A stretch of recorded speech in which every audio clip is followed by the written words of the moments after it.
The old grandfather clock in the lawyer's office struck 3 as Mr. Patterson shuffled through my grandfather's will.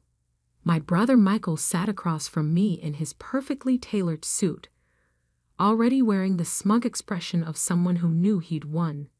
Next to him, my sister Catherine examined her manicure, barely containing her impatience.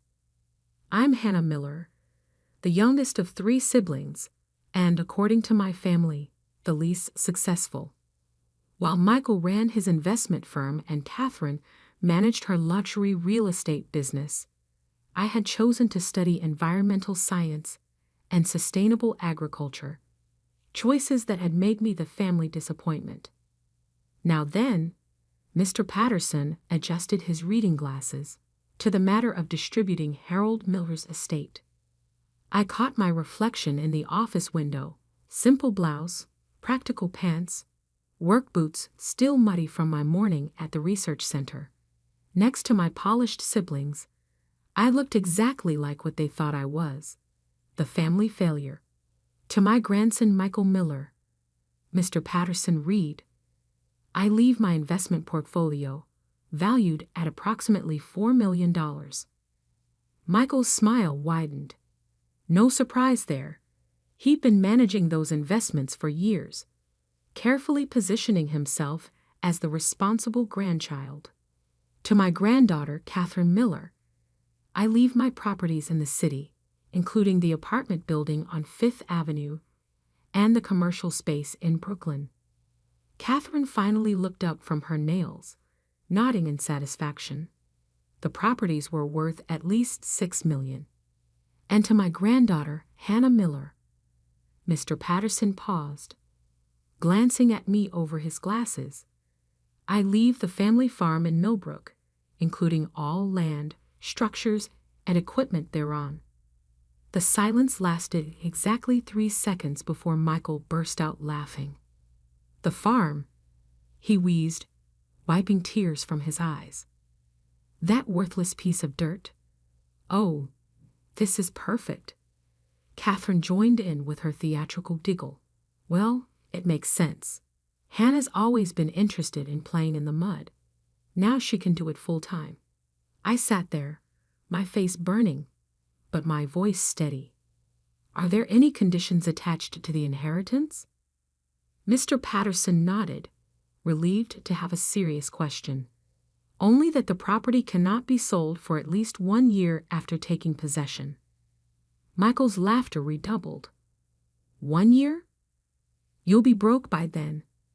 That place hasn't turned a profit in decades. The property taxes alone will bankrupt you. Enjoy your worthless farm.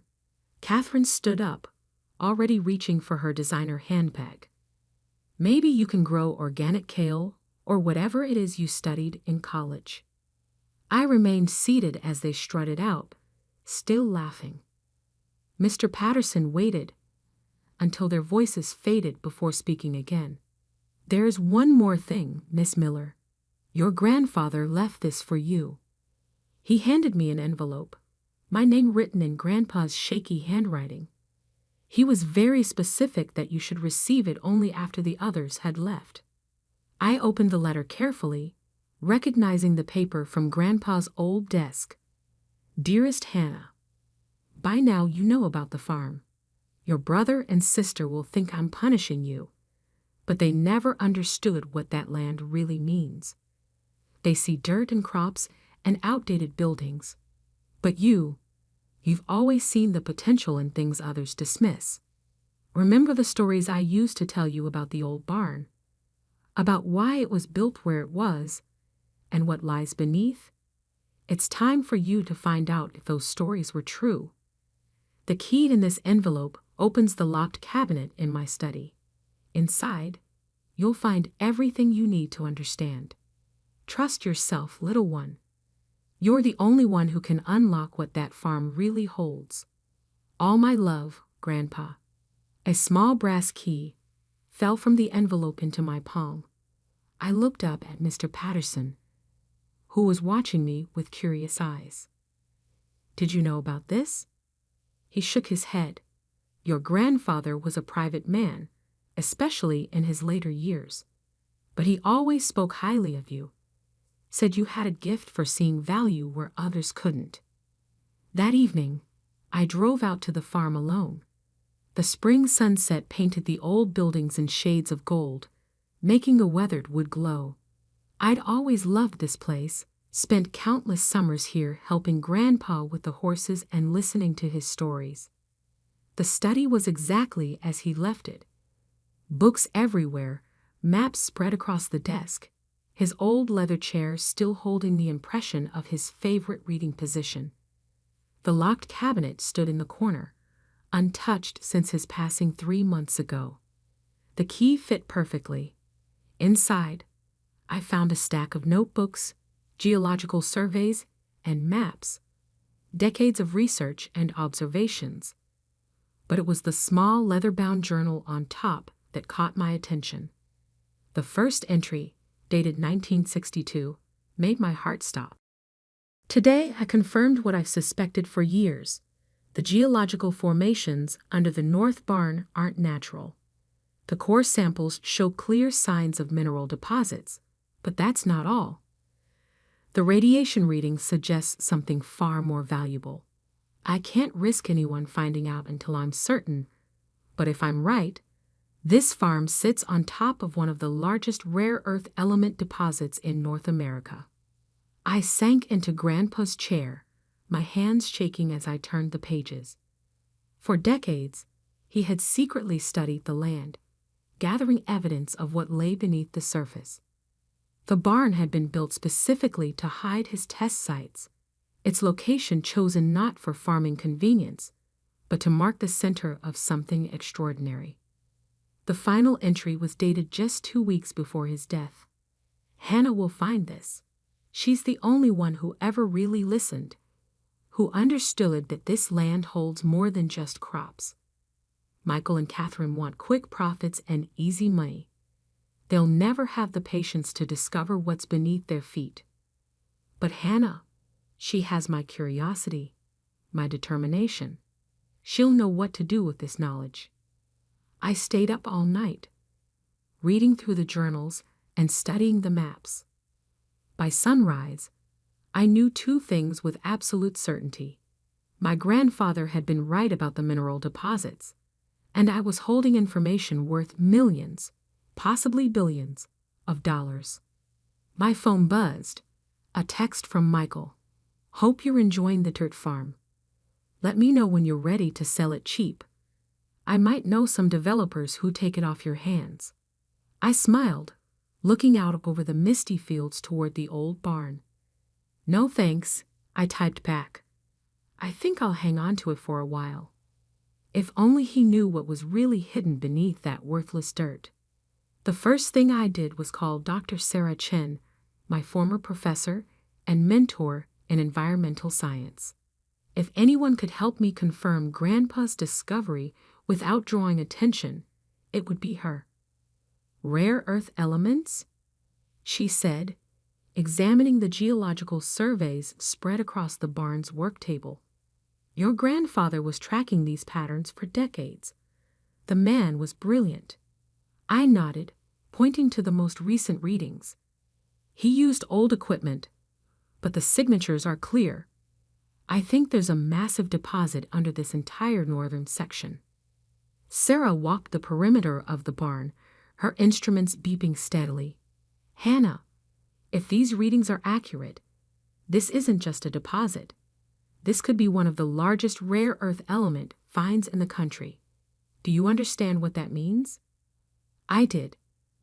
Rare earth elements were crucial for everything from smartphones to electric vehicles to military technology.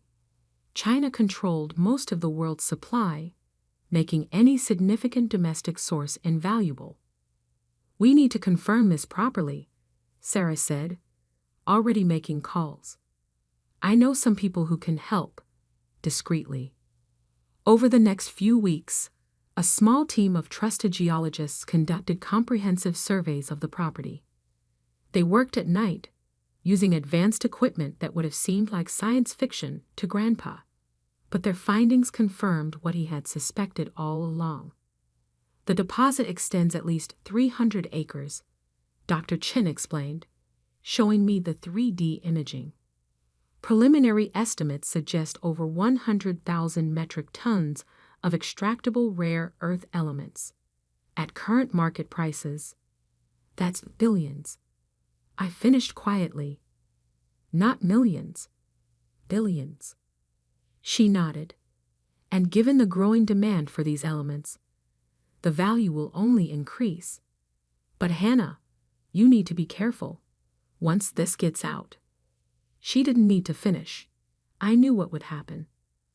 My phone was already buzzing with increasingly frequent messages from my siblings. Word had gotten around that there was unusual activity at the farm. "Hey sis," Catherine's text dripped with fake sweetness. "Just checking in. How's the farming going? You know, if you need help with property taxes or anything." Michael was more direct. "Heard you've had some scientists out there. What's going on? As your financially responsible brother, I should be involved in any decisions about the property."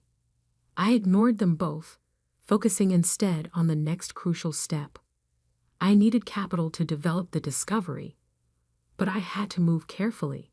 If word got out too soon, every mining company in the country would be trying to take control. That's when I got lucky. Through Sarah's connections, I met James Wong, a venture capitalist who specialized in mineral resources. More importantly, he understood the need for discretion. "The potential here is unprecedented," he said, walking the property with me. "But extraction needs to be done sustainably, carefully. Many of these deposits have been ruined by hasty development." I liked him immediately. He asked about environmental impact before profit margins, and he actually listened to my ideas about sustainable mining practices. "I can provide initial funding," he offered, "enough to secure the necessary permits and begin preliminary development. In return, my firm gets a minority stake, but you maintain controlling interest." It was a fair offer, better than fair, but before I could accept, my siblings forced my hand. I came home one evening to find Michael's expensive car in the driveway. He and Catherine were waiting on the porch, trying to look concerned, but barely concealing their greed. "Hannah, we need to talk," Michael began, using his responsible big brother voice. "We're worried about you." "Really?"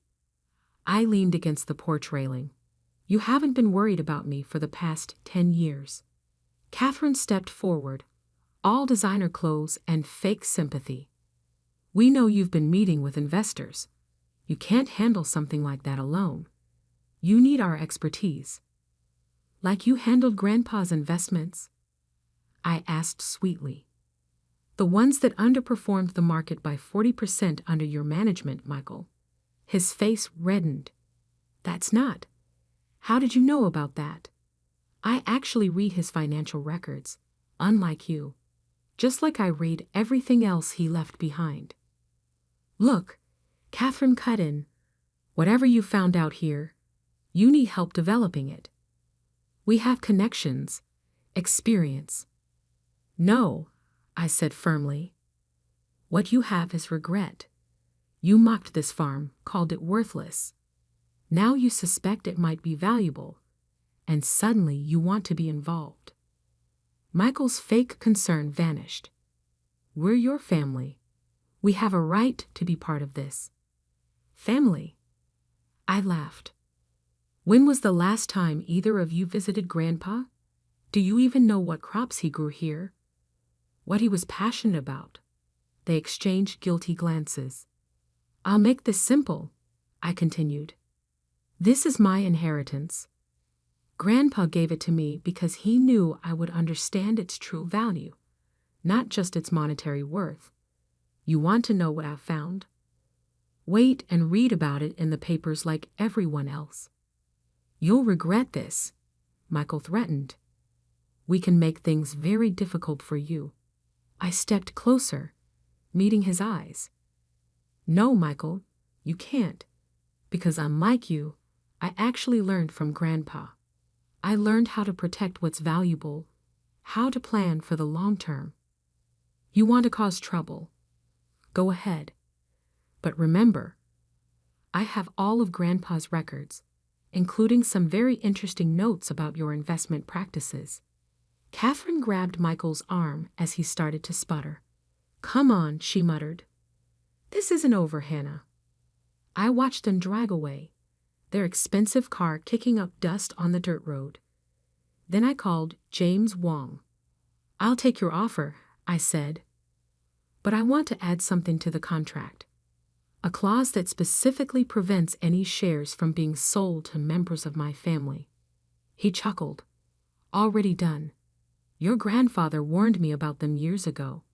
I nearly dropped the phone. You knew my grandfather?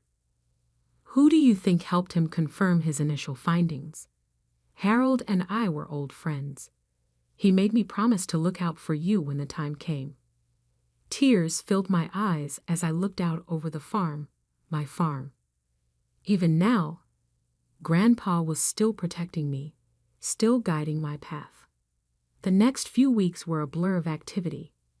Environmental impact studies, permit applications, mineral rights registrations. Through it all, I could feel my siblings watching, plotting. But I had something they didn't: patience, just like Grandpa. Then came the day I had been both anticipating and dreading. The official announcement of the discovery was about to go public, and with it, the true value of my worthless farm would be revealed to the world. I sat in Grandpa's study, reading the press release one final time. Tomorrow, everyone would know that the Miller farm sat on top of one of the largest rare earth element deposits ever discovered in North America. Tomorrow, my siblings would learn exactly what they had mocked and lost. But tonight, in the quiet of the evening, I reread Grandpa's journal one more time. Remember, Hannah, true value isn't just in what you find, it's in how you use it. Make me proud. I would, Grandpa. I would. The morning the news broke, I woke up early to watch the sunrise from Grandpa's old porch swing. The farmhouse was quiet, but I knew the peace wouldn't last. Headlines were already flashing across financial news networks. Massive rare earth element deposit discovered in New York. Miller farm find could worry HAP global mineral market. Domestic rare earth elements. A $100 billion game CHANGR. My phone started ringing at exactly 7:01 a.m. Michael, of course. Is it true? He demanded, not bothering with a greeting. The farm, the minerals, all of it. Good morning to you too, Michael. I kept my voice calm. Yes, it's all true. Grandpa discovered it years ago. He just needed someone patient enough to understand its value. You have to let us in on this, he said quickly. The family needs to be involved. We have connections, experience. Like your experience in calling it a worthless dirt farm. I cut him off. Or Catherine's expertise in mocking my career choices. That kind of valuable experience. Before he could respond, another call beeped through. Catherine. Then another, our parents. Then the local news stations, investment firms, mining companies. Everyone wanted a piece of what they had all dismissed just months ago. I let most of them go to voicemail, but I did take one call from Mr. Patterson, Grandpa's lawyer. Your grandfather would be proud, he said warmly. He always said you were the only one who truly understood the value of patience. Around noon, a sleek black car pulled into the driveway. Michael and Catherine stepped out, both dressed for business, both wearing their most convincing smiles. Hannah, Catherine called out, walking toward the porch. We've been trying to reach you all morning." I stayed in my seat, noting how strange they looked here. Designer clothes against the backdrop of weathered barnwood and growing crops. "Whatever you're here to propose," I said quietly, "the answer is no." Michael stepped forward, straightening his tie. "Just hear us out. We've already spoken to some investors. Major mining companies are interested. We could turn this into billions." "I already have," I interrupted, pulling out the latest valuation report. The preliminary estimates were conservative. With sustainable extraction methods and proper development, the deposits are worth close to $100 billion. They both froze, their faces paling as the number sank in. But how?" Catherine stammered. "You can't have arranged all this alone." "Actually, I did. Well, with help from the people Grandpa trusted, not the family who ignored him." I stood up, facing them directly. "Did you know he spent his last years studying geology? That he took night classes to understand mineral analysis?" "Of course not, because neither of you visited him unless you needed something." "That's not fair," Michael protested weakly. "No. When was the last time you asked him about his life? His interests? His dreams for this land?" I walked to the porch railing, gesturing at the farm around us. "You saw dirt and crops and worthless space. He saw the future, and he made sure it went to someone who would see it too." Catherine's composure finally cracked. "You can't just cut us out. We're family." "Family?" I turned back to them, my voice sharp. "Let me show you something." I led them into Grandpa's study, where I'd laid out his journals and notes. Decades of research, observations, and plans, all meticulously documented. He knew about this deposit for years, I explained.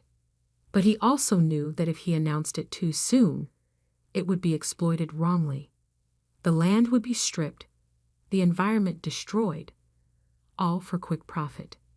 So he waited, and he watched. I opened one journal to a marked page.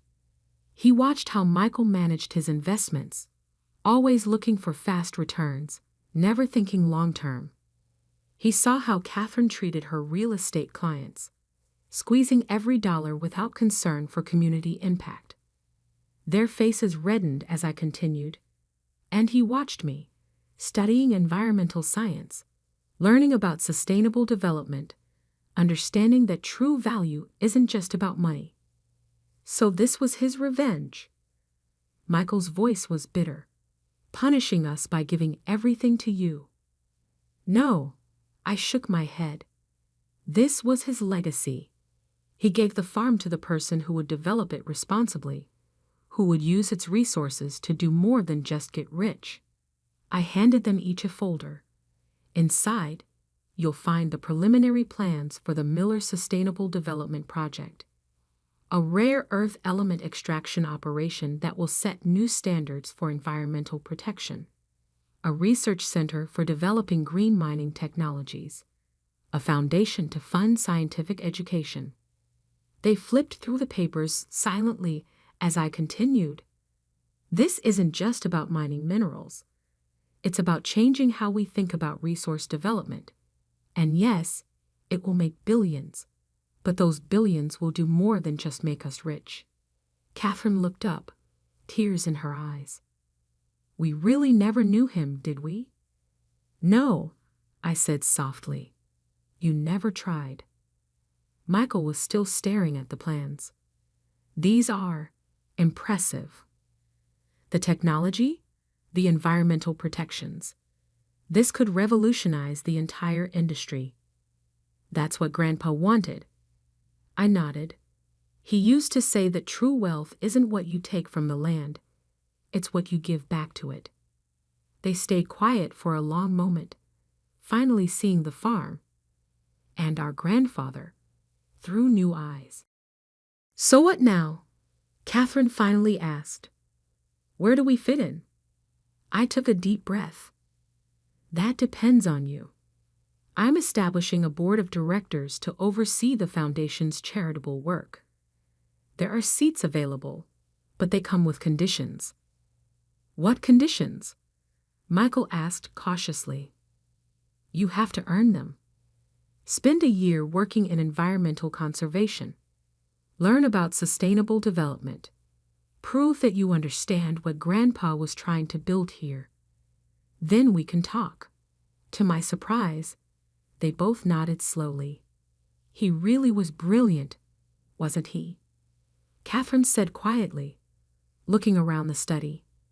We just couldn't see it. As they left that evening, the sunset painted the old barn in shades of gold, just like it had the day I first discovered Grandpa's secret. But now the barn wasn't hiding anything. Instead, it stood as a monument to patience, to vision, and to understanding that true value often lies beneath the surface. The next few years transformed more than just the farm. The Miller Sustainable Development Project became a model for responsible resource extraction worldwide. The research center attracted scientists from around the globe. The foundation funded scholarships for students studying environmental science and sustainable technology. Michael and Catherine did eventually earn their board seats, though the process changed them more than they expected. Working in conservation taught them what Grandpa had always known, that real wealth isn't just about money. As for me, I still live in the farmhouse, watching crops grow alongside our sustainable mining operation. Sometimes, in the quiet of evening, I sit in Grandpa's study and read his journals, finding new wisdom in his words. Remember, Hannah, he wrote in his final entry, the greatest inheritance I can leave you isn't the minerals under this farm. It's the understanding that true value lies in what you create, what you protect, and what you pass on to future generations. He was right, as always. The farm's secret wasn't just the rare earth elements hidden beneath the soil. The real secret was learning to see value where others saw nothing, and having the patience to develop that value responsibly. Now, when people call the farm worthless, I just smile, because I know that true worth isn't always visible on the surface. Sometimes you have to dig deeper, be patient, and trust that what others dismiss as worthless might just turn out to be the most valuable thing of all. The Uber dropped me off at my parents' house at exactly 6 p.m. on Christmas Eve. I'd timed it perfectly, early enough to help with dinner prep, late enough to avoid the pre-dinner interrogation about my transportation choices. Through the front window I could see my brother Tyler's truck in the driveway. Brand new Ford F-350, lifted suspension custom paint job. He'd sent photos to the family group chat every week for the past month. License plate red. Self-made. The irony wasn't lost on me. I'd bought that truck for him. Well, technically my company had bought it as part of a $400,000 investment Tyler thought came from a venture capital firm interested in his landscaping business. The VC firm was mine. The investment was a gift. He had no idea. Just like he had no idea about most things concerning me. There she is. Mom opened the door, pulling me into a hug. Did the ride service find the house okay? I know the GPS can be tricky out here. Found it fine, Mom. You really should learn to drive, sweetheart. At your age, it's becoming a problem. I was 32. I had multiple pilot's licenses. I just didn't feel like explaining that. Tyler appeared behind Mom, beer in hand, smirk already in place. Uber again? What's that, $20 each way? $40 just to get to Christmas dinner. Financial genius right there. Good to see you too, Tyler. I'm just saying gas money for my truck would have been cheaper. But you never offer. Always expecting free rides like you're still in high school. I set my bag down carefully. You're right. I should contribute more. He blinked, surprised I'd agreed. Yeah. You should. Dad emerged from the living room wearing his traditional Christmas sweater. Our non-driver made it. How was the ride? Smooth. Must be nice having other people cart you around everywhere. No responsibilities. No vehicle payments. No insurance premiums. He said it like an accusation. I manage my finances differently. That's one way to put it. Tyler took a long drink. Another way is, can't afford a car. My phone buzzed in my pocket. I ignored it. The house smelled like ham and pine needles. Mom had gone all out with decorations, garland on every surface, lights in every window, a 12-foot tree dominating the living room. It was beautiful, overwhelming, and very expensive. Expensive enough that I'd had to quietly pay off their credit card debt last year when they'd overextended themselves. They thought the credit card company had forgiven the balance as part of some promotional program. They had no idea their daughter had paid the $47,000 bill. Come help with the potatoes, Mom directed, leading me to the kitchen. Your sister should be here any minute. She's bringing her new boyfriend. The doctor? I asked. Orthopedic surgeon. Very successful. Drives a Mercedes. Mom said this meaningfully, as if I should be taking notes on how to attract successful men. The irony continued to compound. My sister Melissa arrived 20 minutes later with Bradley, who was indeed an orthopedic surgeon and did indeed drive a Mercedes. He was also pompous, boring, and made a point of mentioning his car within the first 5 minutes of conversation. Terrible traffic tonight, he announced, accepting Dad's handshake. Of course, the Mercedes handles it beautifully. German engineering, you know. I know, Dad said admiringly. Beautiful car. Did you see Tyler's new truck? The F-350? Impressive. Custom job. Tyler preened. Fully customized. Cost me a fortune but worth it. When you're self-made you can afford the extras. I stirred the potatoes and said nothing. Melissa found me in the kitchen, looking radiant in designer clothes. Hey sis, how'd you get here? Uber. Still? Seriously? She lowered her voice. It's embarrassing. Bradley asked if you had a DUI or something. I didn't know what to tell him. Tell him I prefer not to drive. That's weird. Normal people drive. Normal 32-year-old adults have cars. She grabbed a wine glass. I'm worried about you. We all are. I'm fine, Melissa. Are you though? No car, no house, that tiny apartment you rent. Tyler said your furniture is from IKEA. Tyler's been to my apartment once, 3 years ago. Still, IKEA furniture at your age. It's concerning. My phone buzzed again. This time I checked it. Captain Morrison fleet status update needed. I texted back. Standby status maintained. Will advise. Work? Melissa asked, reading over my shoulder. Logistics coordination. For your transportation thing? Aviation services. She'd stopped listening. Bradley and I are thinking about getting a vacation home. Maybe in Aspen. He skis obviously. You can't be an orthopedic surgeon without knowing how to ski. I wasn't sure about that logic but I let it go. Dinner was called at 7 sharp. The table looked like something from a magazine. China, crystal, candlelight, the works. Mom had outdone herself. I wondered how much of this had been charged to the credit card I'd secretly paid off. We took our seats in the dining room. Tyler at Dad's right hand. Melissa and Bradley across from me. Mom at the other end already fussing over serving sizes. Let's say grace, Dad announced. We bowed our heads.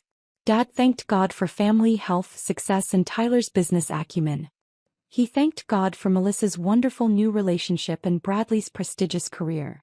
He thanked God for Mom's cooking. He did not thank God for me. When we looked up, Tyler was smirking again. So, Dad said, carving the ham. Let's go around the table.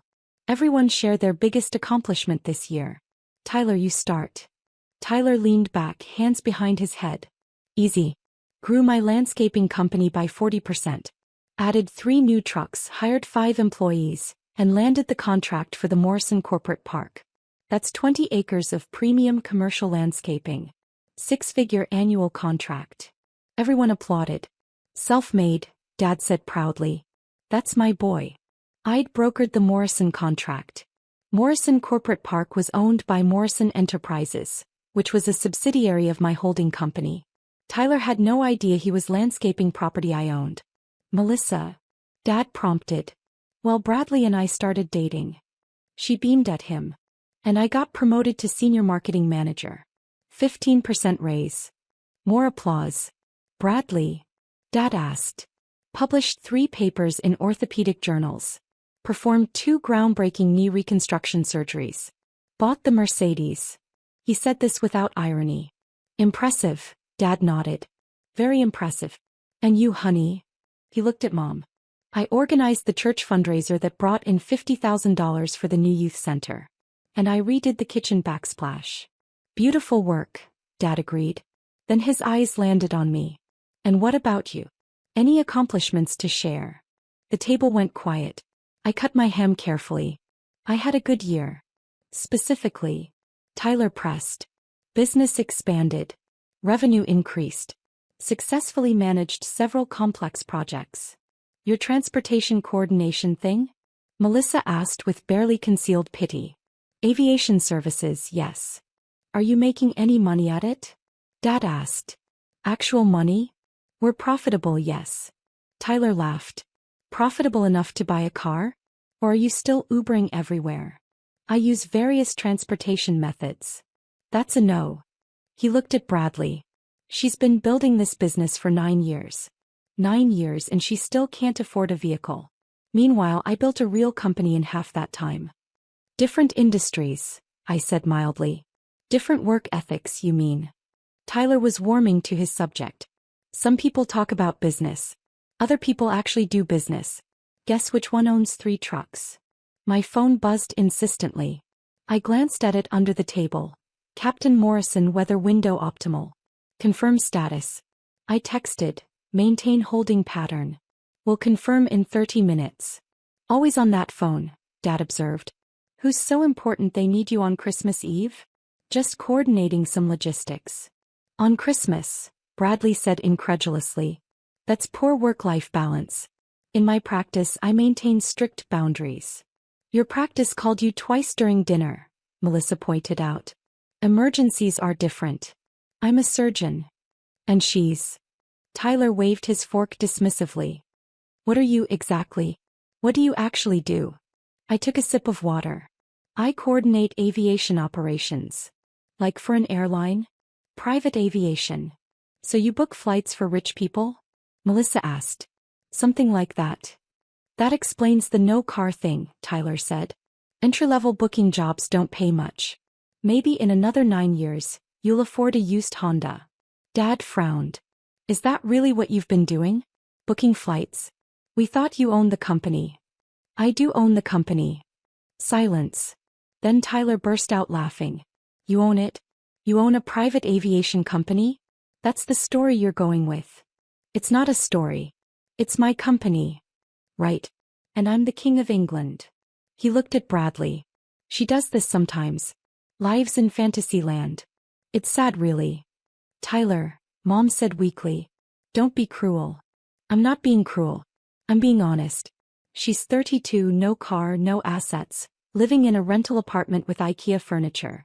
And she wants us to believe she owns an aviation company. He turned back to me. If you owned a company, you'd have money. If you had money, you'd have a car. You don't have a car. Therefore, you don't own a company. Basic logic. I choose not to own a car. Different thing. Why would anyone choose not to own a car? Environmental reasons. Convenience. I prefer other transportation methods. Bradley leaned forward. What kind of transportation methods?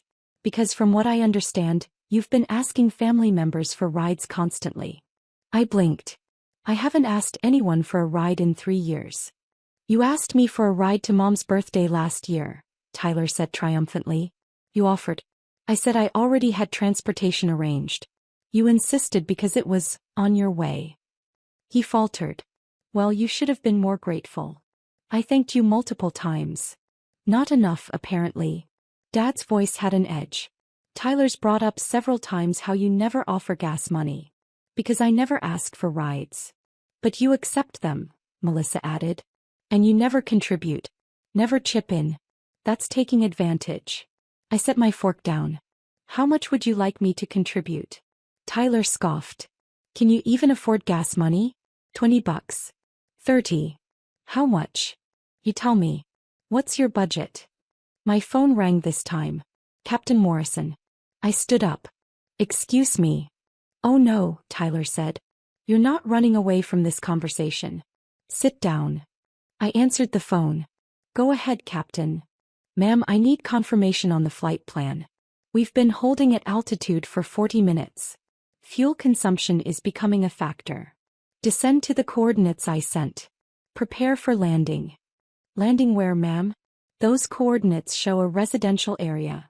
Correct. Large backyard. The property dimensions can accommodate 3 aircraft comfortably. There was a pause. 3 aircraft, ma'am? The Gulfstream G650, the Bombardier Global 7500 and the Dassault Falcon 8X. Formation landing. I want maximum impact. Understood. 22 minutes. I ended the call. The table was staring. What was that? Dad demanded. Pilot. He needs landing clearance. Tyler had gone from smirking to scowling. Stop. Just stop with the lies. I'm not lying. I have 3 aircraft inbound. They'll be landing in approximately 22 minutes. Landing here. Mom looked alarmed. In our backyard? It's big enough. I checked the dimensions when you bought the house. You checked. She trailed off. Why would you check that? Standard safety assessment. Old habit from my pilot training. You're a pilot now? Bradley asked with obvious skepticism. Commercial, instrument, multi-engine and type ratings for 12 different aircraft. Started training at 23. Melissa laughed.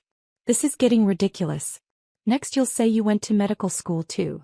No, but I did consider it. Decided aviation had better growth potential. Tyler slammed his hand on the table. Enough. Stop lying. There are no aircraft coming. You're not a pilot. You don't own a company. You're a 32-year-old failure who can't afford gas money. Can't afford gas money, I repeated softly. That's interesting. Tell me, Tyler, how much does it cost to fill up that F-350? What? The truck. Full tank. How much? He looked confused. I don't know. $120, maybe. And you fill it how often? Weekly. What does this have to? So roughly $500 monthly in gas. Plus insurance, probably another $200. Truck payment, what, $900? Maintenance, let's say $150 monthly average. Total monthly cost around $1,750 for your truck. He blinked. So, I spend more than that per hour operating my fleet. Your fictional fleet. My very real fleet. The Gulfstream G650 costs approximately $4,000 per hour to operate. The Global 7500 runs about $5,000. The Falcon 8X is roughly $3,500. Just the 3 aircraft landing herein. I checked my watch. 19 minutes, cost approximately $12,500 per hour combined. This is insane, Melissa whispered. And that's not including my helicopter fleet, or my turboprop division, or my commercial airline subsidiary. I turned to Dad. You asked about accomplishments this year. We acquired 4 regional airlines. Total transaction value, $1.7 billion. We also secured government contracts in 7 countries for emergency medical transport. Annual contract value, $340 million. The room was silent except for the ticking of the grandfather clock. You're making this up, Tyler said, but his voice had lost its confidence. Am I? Then explain the aircraft that will be landing here in 17 minutes. There are no aircraft. My phone buzzed. I checked it. Captain Morrison visual on landing zone. Confirming residential property at coordinates. Impressive estate. I smiled.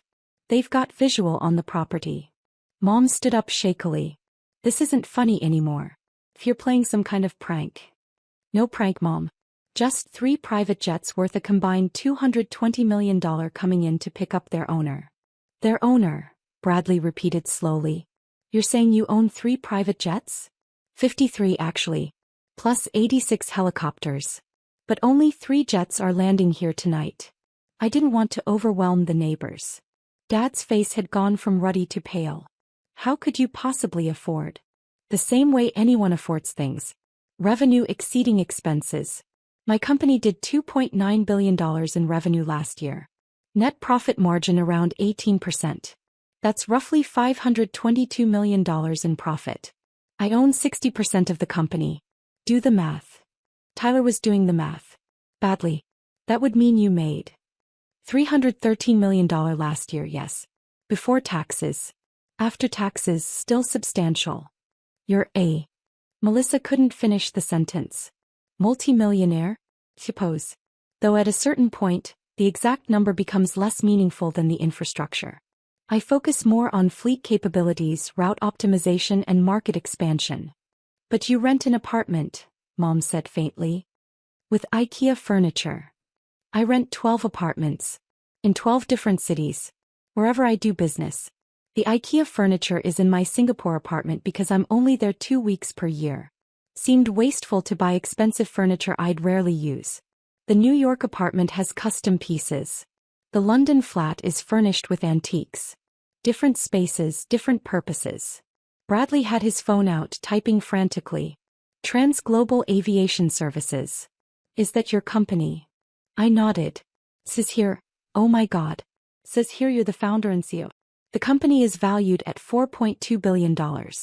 You're listed as. He looked up, face ashen. Forbes estimates your net worth at $2.1 billion. Tyler grabbed the phone, read the screen, and dropped it. Billion, Dad whispered. With AB. Technically it fluctuates. Market conditions, asset valuations, currency exchange rates. But yes, approximately $2.1 billion. Though Forbes is slightly conservative. My accountants estimate closer to $2.4 billion. The grandfather clock chimed. 7:45 p.m. 12 minutes, I said pleasantly. You might want to put on coats. It'll be loud when they land. Nobody moved. My phone rang again. I answered. Status. 10 minutes out, ma'am. We have clearance from air traffic control. Local police have been notified of the flight plan. Should we proceed? Proceed, Captain. Formation landing. Let's make it dramatic. Always do, ma'am. I ended the call and looked at my family. They were statues, frozen in shock. So about that gas money, I said to Tyler. How much did you want me to contribute? He made a sound like a strangled cat. Because I'm happy to cover it. I can wire you $10,000 right now.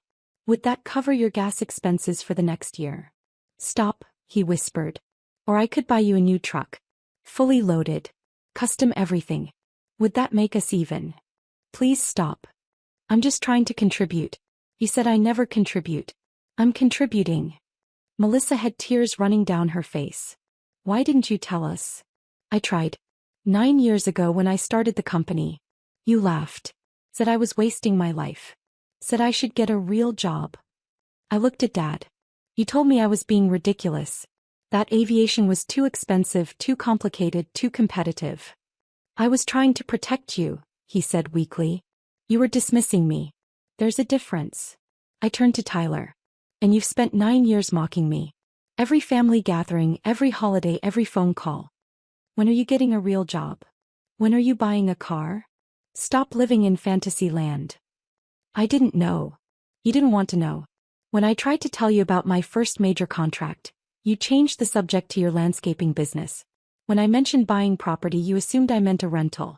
When I talked about aircraft acquisitions, you thought I was joking. Mom sat down hard. The credit card debt. Last year. That was you. $47,000. You were 3 months from bankruptcy. But the credit card company said, I bought your debt and forgave it. Seemed simpler than explaining I could afford to pay it. Dad's hands were shaking. The mortgage restructuring. 2 years ago. Also me. You were facing foreclosure.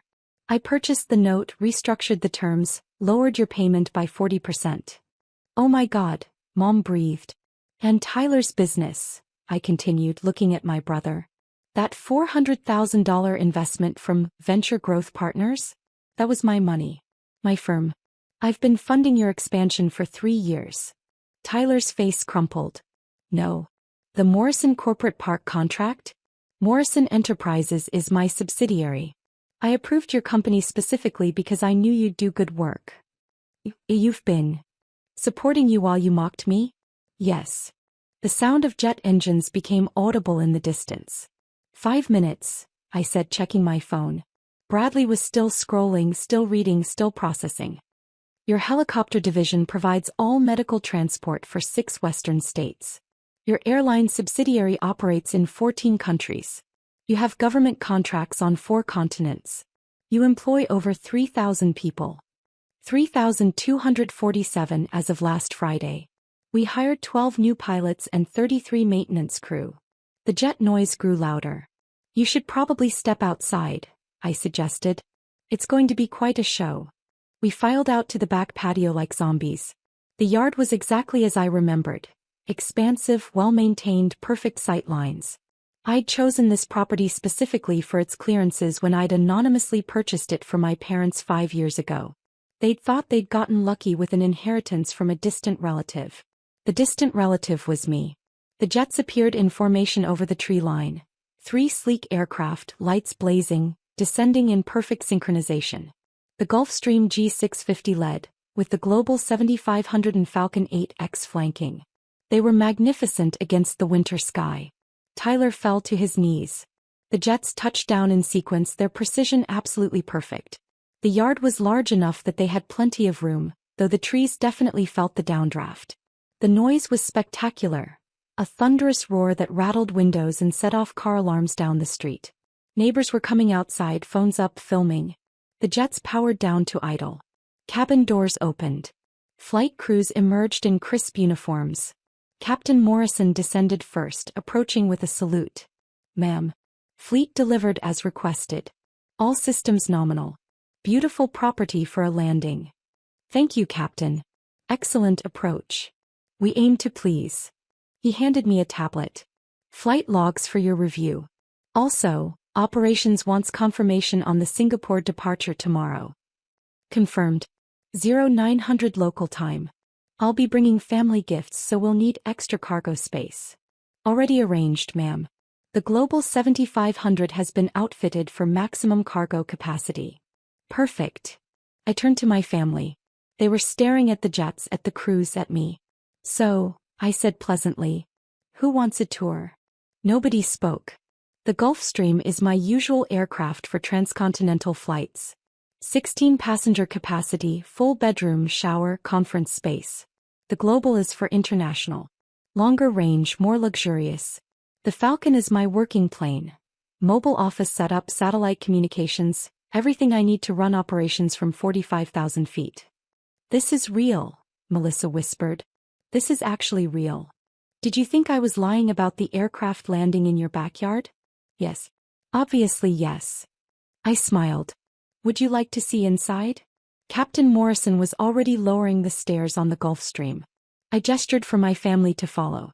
They climbed aboard like people in a trance. The interior was exactly as luxurious as it should be for a $65 million aircraft. Cream leather, burled wood, state-of-the-art entertainment systems, and enough technology to run a small country. Mom touched the leather seats reverently. This is my office," I finished. "Though it's also my conference room, my bedroom on long flights, and occasionally my dining room. The galley has a full kitchen. The crew can prepare anything." "How much?" Dad couldn't finish the question. "This particular aircraft cost $65 million. Annual operating costs are approximately $4.3 million.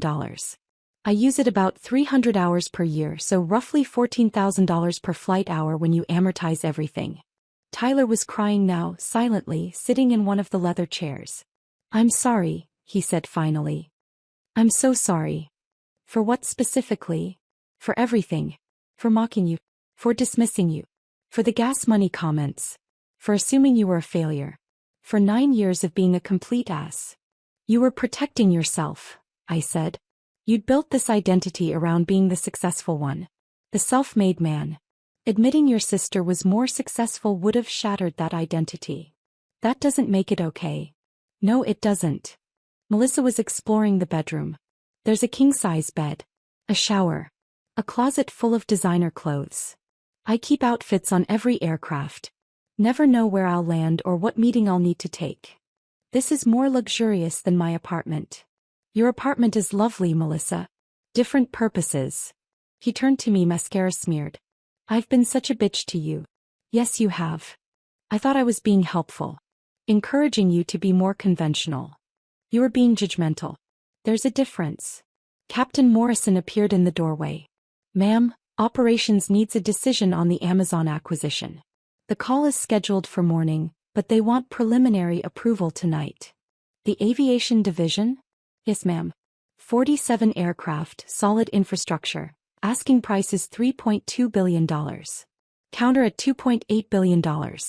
Tell them we'll go to $3 billion maximum, but only if they throw in the maintenance facilities. Done. He disappeared. Dad was staring. You're buying Amazon's aviation division? Considering it. Makes sense strategically. Good aircraft, established routes, trained crews. We can integrate it into our existing operations and expand our e-commerce logistics capabilities. For $3 billion. Approximately. Though I'll try to negotiate down. Bradley had been silent until now. I thought I was successful. I thought my career was impressive. You are successful. You help people. You repair injuries. That's meaningful work. But you. I coordinate logistics. Different skill set. Not better, just different. You're a billionaire. And you're a surgeon. We both provide valuable services. He shook his head slowly. I feel very small right now. Mom was crying ugly sobs that shook her whole body. You paid off our debt. You saved our house. You funded Tyler's business. And we treated you like you were the failure. You treated me the way you thought I deserved based on your perception of success. You couldn't see past the car thing. Because normal people have cars. Normal people also don't own 53 jets. I'm not normal, Mom. I never was. I just hid it better than you realized. We filed off the aircraft. The neighbors had formed a small crowd on the street, phones out, clearly trying to figure out what was happening. Captain Morrison approached again. Ma'am, local news is reporting 3 private jets landed in a residential area. They're sending a helicopter to investigate. Tell them no comment. This is a private family matter. They're asking about the owner of the aircraft. Still no comment. Let them speculate. He smiled. They're going to find out eventually. Probably. But not tonight. I turn back to my family. I need to leave soon. Singapore meeting in the morning. Tonight. Mom asked. It's Christmas Eve. Business doesn't stop for holidays. The meeting is with the Singapore government about expanding our medical transport services throughout Southeast Asia. Potential $500 million contract. Can't miss it. Will you? Dad cleared his throat. Will you come back? For Christmas. I considered the question. Do you want me to come back? Show me. The me who owns a $4.2 billion company and flies on private jets and made $313 million last year? Or do you want the version you'd created in your heads? The struggling transportation coordinator who can't afford gas money. Silence. Because I can't be that version anymore. I can't sit through another dinner where you mock my choices. I can't watch Tyler preen about being self-made while using money I gave him. I can't listen to Melissa pity my IKEA furniture while I own properties in 12 cities. We want the real you, Tyler said quietly. I want my sister back. The actual person, not the fantasy I created. Can you handle the actual person? I don't know. But I want to try. I looked at each of them. Mom, Dad, Melissa, Bradley. All looking shell-shocked and slightly traumatized. I'll come back, I decided. For Christmas dinner. But we're having it on the Global 7500. On the plane. Mom asked. I'm having it catered by a Michelin 3-star restaurant. Full Christmas dinner, proper china, excellent wine. We'll fly to New York, have dinner at 35,000 feet and be back by midnight. Call it a family bonding experience. We'd fly on your plane, Melissa said slowly. For Christmas dinner. All of you. Partners invited. I looked at Bradley. Ever had Christmas dinner in a private jet? I've never been in a private jet, period. First time for everything. I turned to Captain Morrison. Prep the Global for 6 passengers. Christmas dinner service. Route to JFK and back. Departure at 5 p.m. Christmas Day. Done, ma'am. Should I arrange the catering? Lou Bernardine. Tell them money is no object. I want it perfect. Always do, ma'am. The jets began powering up for departure. The noise was intense. I need to go, I said over the sound. Singapore calls. But I'll see you all tomorrow. 5 p.m. Dress nicely. It's still Christmas dinner, just at altitude. What should we bring? Mom asked. Nothing. Just yourselves. The real versions, not the ones you think I want to see. I climbed aboard the Gulfstream. The crew was already preparing for departure, running through pre-flight checks with practiced efficiency. Through the window I watched my family standing in the yard, their yard that I owned, watching 3 jets taxi for takeoff. Tyler was crying again. Melissa was holding Mom.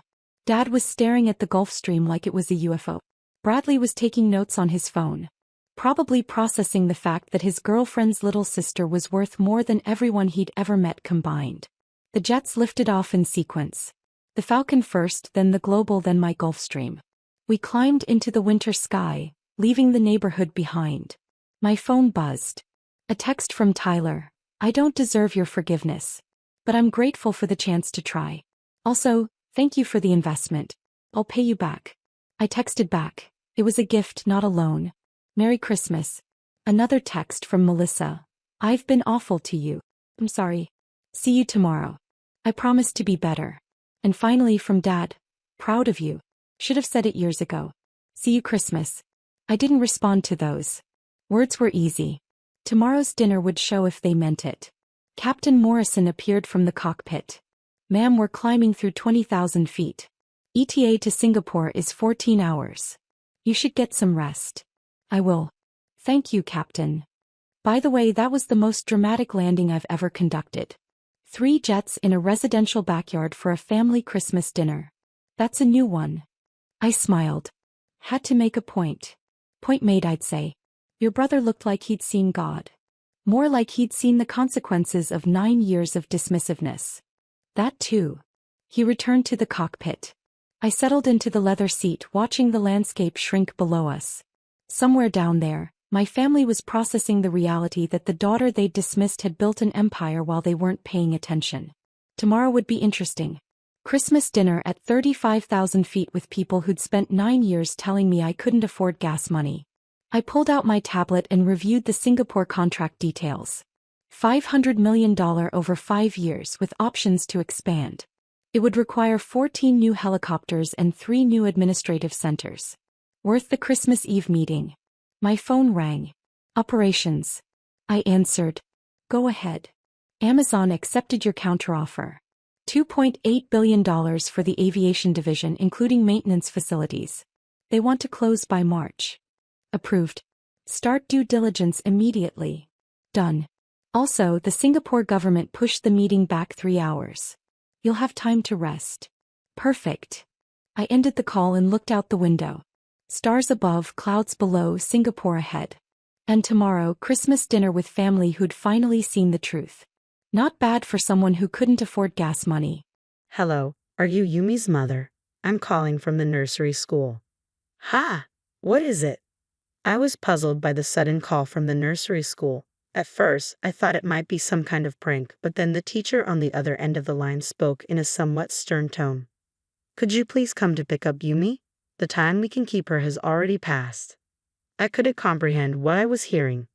I am sorry, but my daughter passed away a month ago. My name is Hazel. I'm 28 years old, and I work as a company employee. Currently, I'm dating a man named Nathan.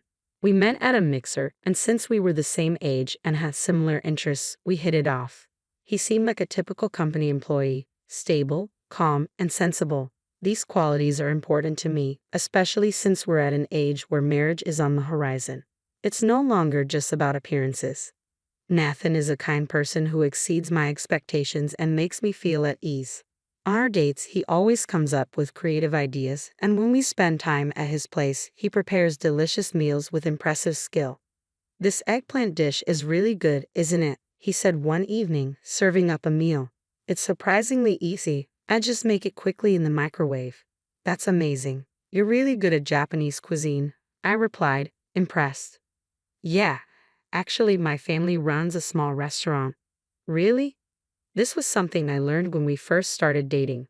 Nathan's family lives in the countryside and operates a small restaurant. He learned to cook from his father, who is a chef, and as a result he's very skilled in the kitchen, capable of making a variety of dishes. Do you have any siblings? I asked.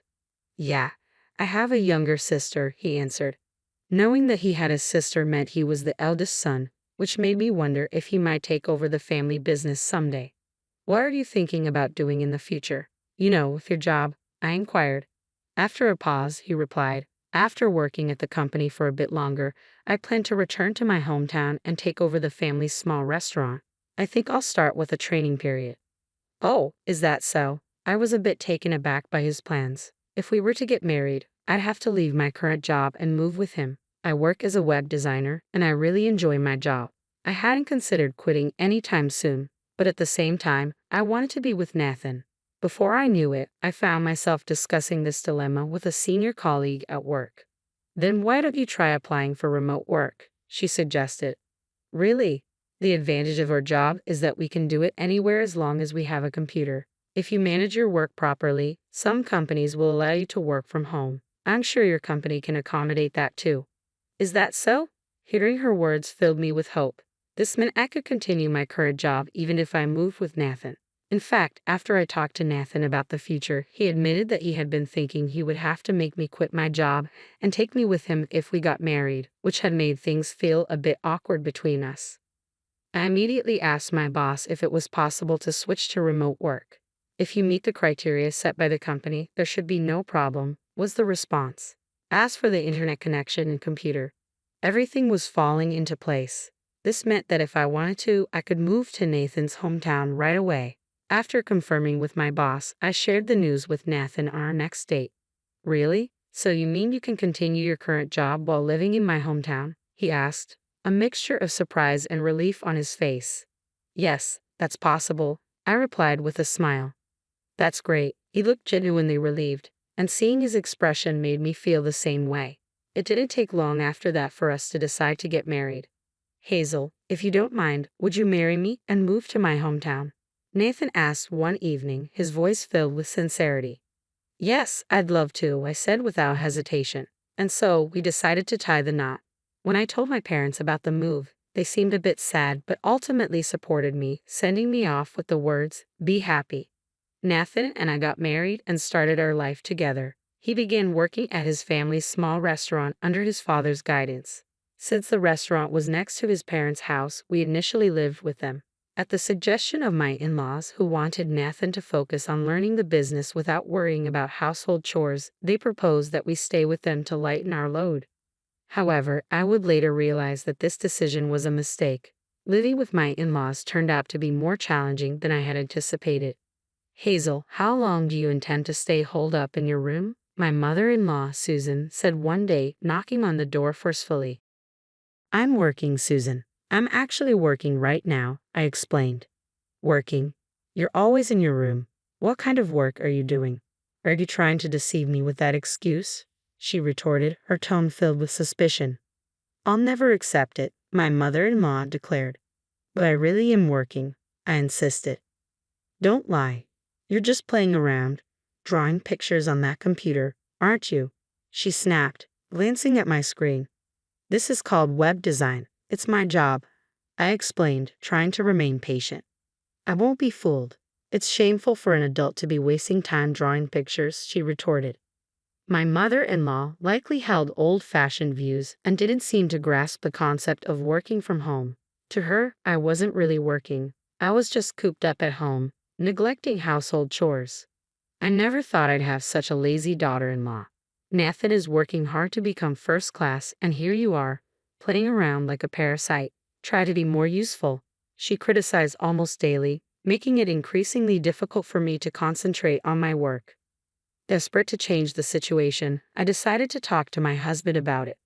Oh, my mom's getting in the way of your work? Nathan asked when I brought it up. Yes, it's like she doesn't understand I'm working from home. She thinks I'm just goofing off, I explained. I see. My mom has old-fashioned ideas, so it might be inevitable. I'll talk to her, he assured me. Nathan's support gave me some relief, but my mother-in-law was more stubborn than I had anticipated. How did you convince Nathan? Why do I have to be scolded? She fumed. It's clear you're just playing around. That's not it. I've been trying to explain. I protested, but our clashes only grew more frequent. Each time she made unreasonable remarks, I turned to Nathan for help. But over time, he seemed less willing to mediate. This is a problem between the two of you. Solve it yourselves, he said one day. Just as I was beginning to feel I couldn't take it anymore, something unexpected happened. Feeling unwell, I went to the hospital, only to be shocked by the news. I was pregnant. My mother-in-law had often pressured me to provide a successor, but I never imagined getting pregnant at such a tumultuous time. I immediately informed my husband and in-laws about the pregnancy. The news took everyone by surprise, but my mother-in-law was especially stunned. "Well done," she said, clearly delighted. Both my husband and father-in-law were happy too, but my mother-in-law's joy was the most apparent. Since then, she had become much kinder to me. "Hazel, how are you feeling? I'll handle the household chores so you don't overdo it," she offered. Her sudden change in attitude was a relief. The scolding and bullying that had once been a daily occurrence stopped, and instead, she became supportive and caring about my health. It was comforting to have the previously confrontational mother-in-law offer me support during this challenging time. Despite the initial strain on my relationship with my husband, things began to improve, and our bond grew stronger. I settled into a stable condition as I prepared for childbirth. However, a new issue emerged during this time. Sometime after the news of my pregnancy, my mother-in-law asked, "By the way, can you tell the baby's gender yet?" "Yes, it's a girl," I replied honestly. Her face fell with disappointment. "A girl? It should have been a boy. Our restaurant has always been passed down to males. Women inheriting such businesses is unheard of." I tried to reason with her. "That's unacceptable. Nowadays, women can inherit businesses too." Her response was harsh. "Don't try to justify yourself with your strange values. You're clearly not suited for this." Although my father-in-law and husband were slightly disappointed that the baby wasn't a boy, they weren't as upset as my mother-in-law. However, her disapproval quickly turned into hostility. "Having no heir means you're worthless. How long are you going to stay in bed? Get up and do some housework," she demanded. "I'm sorry, but I've been really sick with morning sickness," I explained. "Don't be so spoiled. Pregnancy is not an illness. Get moving," she shouted as she came to wake me. Facing both poor health and harsh treatment, I decided to go against my in-laws' wishes and return to my parents' house for the birth. Spending time at my parents' home felt like a long-awaited relief. While I found great relief both mentally and physically during my time at my parents' home, it was clear that my stay with my in-laws had been a significant source of stress. After some time at my parents' place, my daughter was finally born. My husband and I had chosen the name Yi for her, and she was absolutely adorable.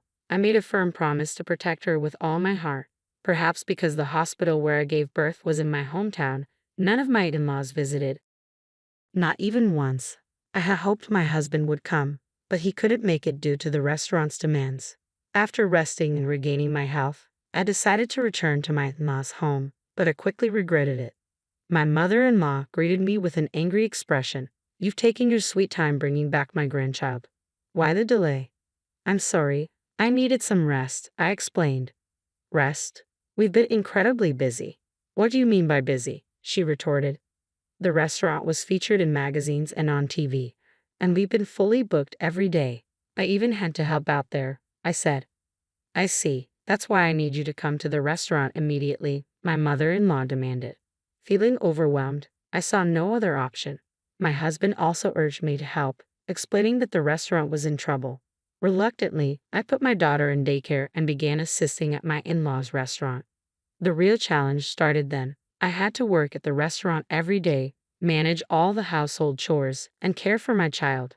My health was deteriorating, and on top of that, I was subjected to constant verbal abuse from my mother-in-law, which pushed me to my mental limits. Amidst all this, one day, I suddenly collapsed and was diagnosed with a stress-induced gastric ulcer.